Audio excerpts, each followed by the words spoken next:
परमेश्वर की महिमा हो। सभी को प्रेज़ द लॉर्ड भाई और बहनों। आइए हम लोग वचन में देखेंगे निर्गमन का पुस्तक अध्याय 21। हम लोग एक से आगे दिखते जाएंगे। लिखा गया यहाँ पर कि फिर जो नियम तुझे उसको समझाने हैं वे हैं, जब तुम कोई इब्री दास मोल लो तब वह 6 वर्ष तक सेवा करता रहे और 7वें वर्ष स्वतंत्र होकर संयत में चला जाए, और वह अकेला आया हो तो अकेला ही चला जाए, और यदि पत्नी सहित आया हो तो उसके साथ उसकी पत्नी भी चली जाए। तो देखिए भाई और बहनों, परमेश्वर ने और उन लोगों को मतलब नियम दे रहा है कि किस प्रकार उन लोग उस बात को देखें, उस बात को सुने। केवल 10 आज्ञा नहीं बल्कि परमेश्वर ने मूसा को और भी आज्ञा यहाँ पर दी है। तो इस प्रकार परमेश्वर ने बोल रहे हैं कि अगर उन लोग कोई इब्री दास को मोल लेंगे और वह 6 वर्ष सेवा करेगा, और जब 6 वर्ष के बाद उन क्या हो जाएगा, स्वतंत्र होकर वो स्वयं में अपने घर को चला जाएगा। और अगर वो अकेला है तो अकेला घर को चला जाएगा, और उनके साथ अगर उनकी पत्नी आए हैं तो उनकी पत्नी भी उनके साथ चली जाएगी।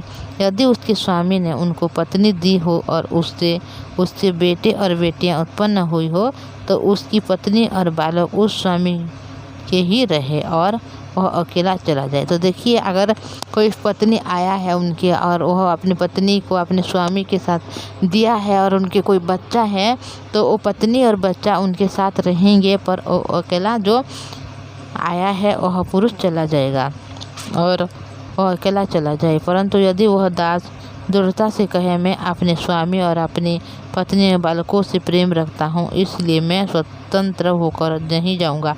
तो देखिए, अगर कोई मनुष्य अपनी पत्नी को अपने स्वामी को दिया हो और उनसे कोई बच्चा हो और वो बोलता है कि मैं अपनी पत्नी और बेटे को प्रेम करता हूँ और उनको अपने साथ लेकर जाऊँगा बोल के, तो उसके स्वामी उसके परमेश्वर के पास ले चलें और उसको द्वारा के कीड़ा या बाजू के पास ले जाकर उसके कान में सुतारी से छेद करें, तब वह दास उसकी सेवा करता रहे। तो देखिए, इस प्रकार परमेश्वर ने बहुत सारे यहाँ पर नियमों को दिया है। तो मैं आप लोगों के लिए पढ़ना चाहूँगी भाई और बहनों। और देखिए, यहाँ पर लिखा गया है कि यदि अपनी बेटी को दासी होने के लिए बेच डाले तो वह दासी के समान बाहर न जाए, और यदि उसका स्वामी उसको अपनी पत्नी बनाए और फिर उससे प्रसन्न न रहे तो वह उसे दाम से छुड़ाई जाने दें। उसका विश्वासघात करने के बाद उसे विदेशी लोगों के हाथ बेचने का उसके अधिकार ना होगा।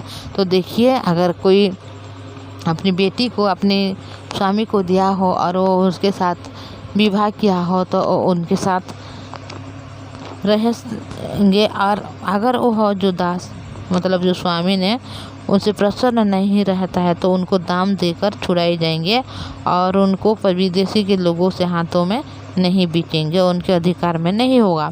और यदि उसने उनका अपने बेटे से विवाह कर दिया हो तो उसे बेटी कैसा व्यवहार करे।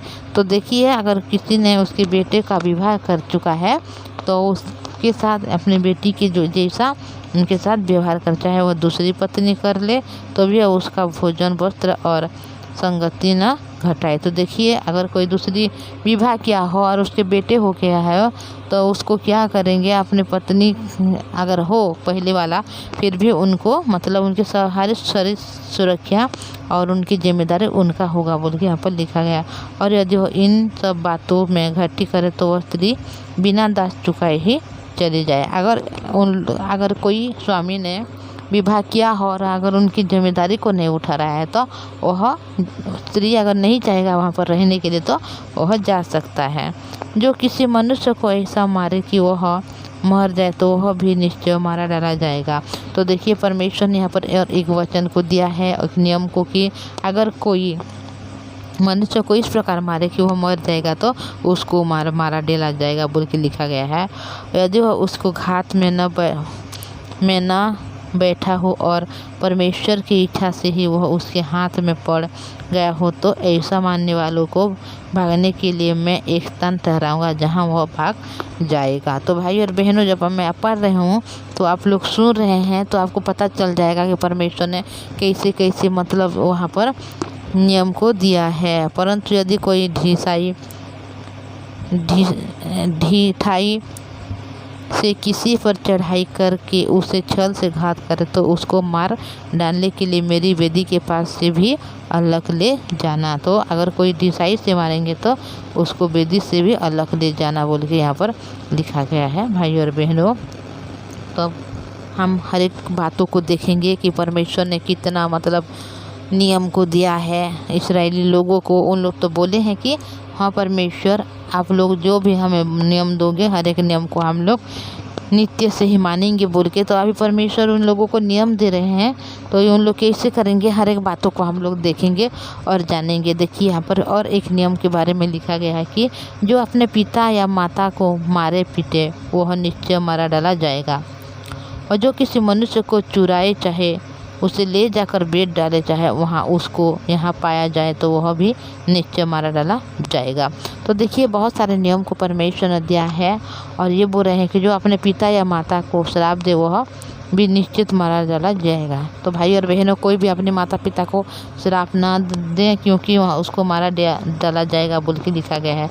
यदि मनुष्य झगड़ते हो और ऐसा दूसरे को पत्थर या मुक्के से ऐसा मारे कि वह मरे नहीं परंतु बिछौने पर पड़े रहे, तो जब वह उठकर लाठी के सहारे से बाहर चलने फिरने लगे तब वह मारने वाले निर्दोष ठहरे। उसी दशा में वह उसके पड़े रहने के समय में हानि भर दें कि और उसको भला चंगा भी करा दें।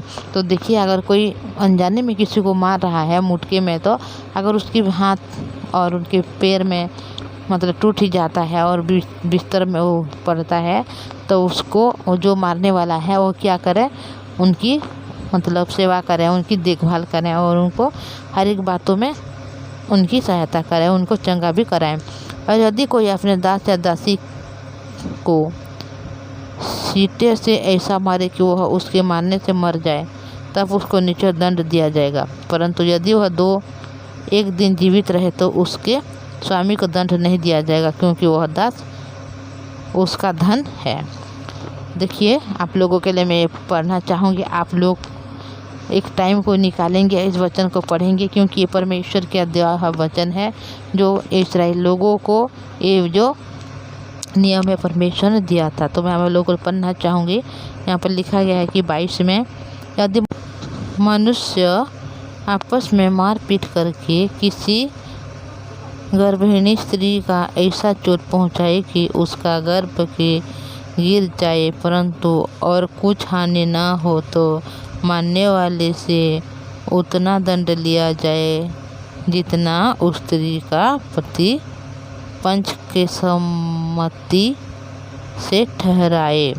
तो यहाँ पर देखिए इस प्रकार का नियम परमेश्वर ने बोला है, और यहाँ पर बोला है परंतु यदि उसको और कुछ हानि ना पहुँचे तो प्राण के बदले प्राण का, और आँख के बदले आँख का, और दांत के बदले दांत का, और हाथ के बदले हाथ का, और पाँव के बदले पाँव का, और दाग के बदले दाग का, और घाव के बदले घाव का, और मार के बदले मार का दंड हो।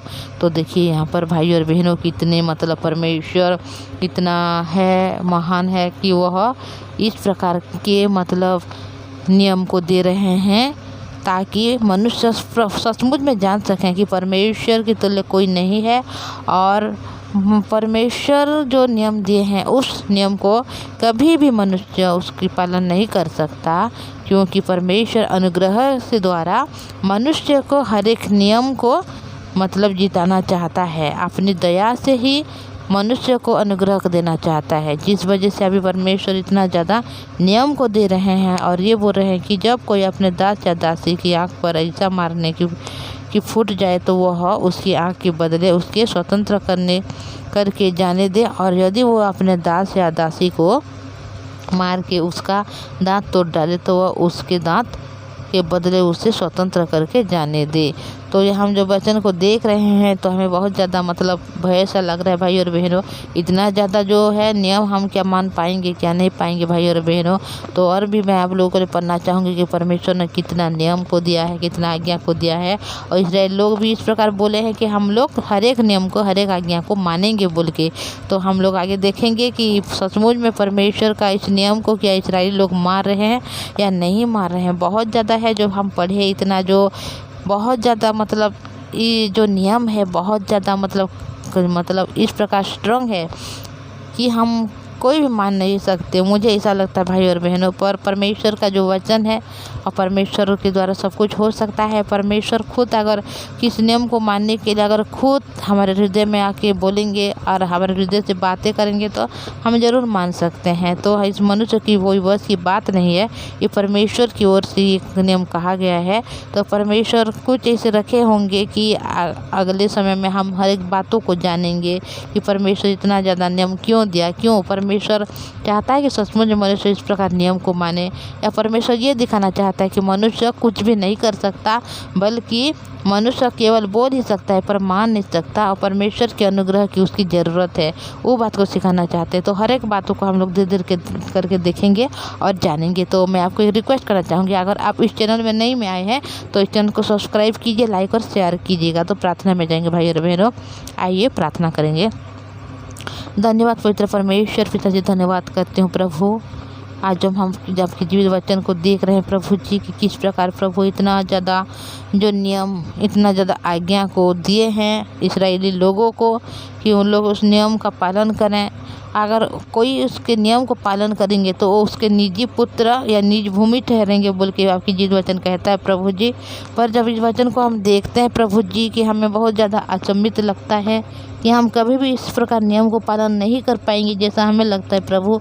पर आप हमारे लिए क्या करना चाहते हो, आपकी अनुग्रह, आपकी दया क्या है प्रभु जी, आप ही जानते हैं प्रभु। पर हम इतना जानते हैं कि आप हमें प्रेम करते हो, आप हमें अनुग्रह देना चाहते हो, हर समय, हर मुसीबत, हर समस्या से आप हमें बचाना चाहते हो प्रभु जी। अगर हम इस नियम को ना भी माने तो आपकी अनुग्रह दया से प्रभु जी आप हमें आशीर्वाद दे सकते हैं प्रभु जी, क्योंकि आप महान हो, आप सर्वशक्तिमान परमेश्वर हो। हमारे भाई बहन जो इस वचन को सुनते हैं उनके हृदय मन को इस प्रकार बनाइए प्रभु कि आपकी जीवित वचन को अपने हृदय में पिता स्थापित करने वाले बने। जो वचन उन सुनते हैं प्रभु जी उस वचन के हृदय में कार्य करने वाले बने, और उन लोग केवल वचन के साइड में खड़े होते हुए प्रभु शैतान के हर एक बंधन को उन लोग तोड़ते हुए प्रभु वचन के द्वारा उन लोग आगे बढ़ सके प्रभु जी। हमारे भाई बहन के जीवन में हर एक दुख को आपने दूर किया है जी, उनके परिवार के हर एक सदस्य को आपने संभाल कर रखा है, उनके हर एक कामों में आपने उन्नति दी है पिता, इसलिए धन्यवाद करते हूँ। आपने हमारी प्रार्थना सुना है प्रभु जी, इसीलिए प्रार्थना को प्रभु यीशु मसीह के नाम से मांगते हैं, आमीन। सभी को प्रेज द लॉर्ड, जय मसीह की। Thank you.